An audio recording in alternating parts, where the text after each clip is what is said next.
Sementara itu, saudara merasa senasib dengan Ibu Yudhoyono, anak penyintas kanker di Aceh, berkirim surat.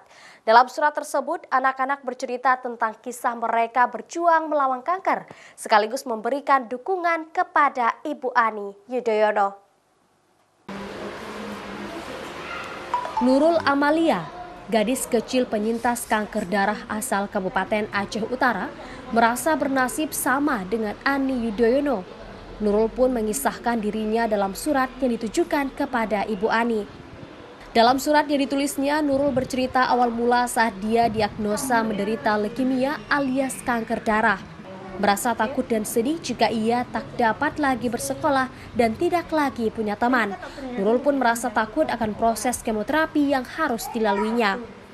Namun berkat dukungan semua orang termasuk pendamping rumah kita, tempat ia singgah selama ini yang beralamat di Ulai Karing Banda Aceh, Nurul tumbuh menjadi anak yang kuat dan bahkan kini selalu memberi semangat terhadap sesama penyintas kanker. Selain Nurul, penyintas kanker darah lainnya adalah Amal.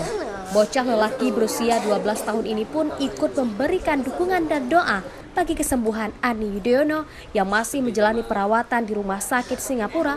Walau tak berkirim surat, Amal mengaku selalu berkirim doa untuk Ibu Ani Yudhoyono agar diberi kekuatan dan kesembuhan.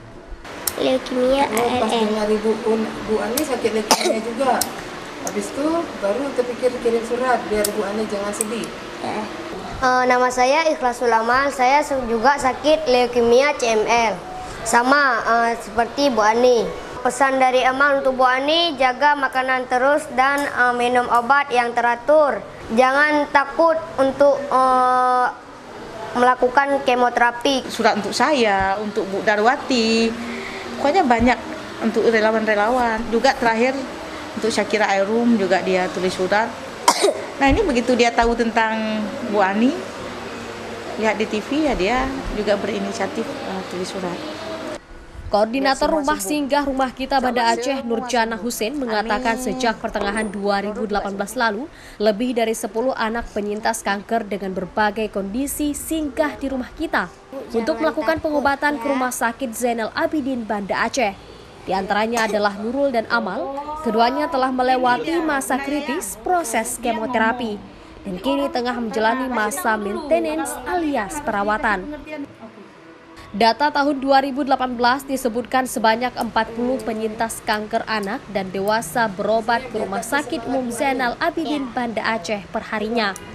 Meningkatnya penderita kanker dikarenakan pola hidup yang tidak sehat dan kurangnya pemahaman kesehatan pada ibu hamil. Raja Umar, Kompas TV, Banda Aceh.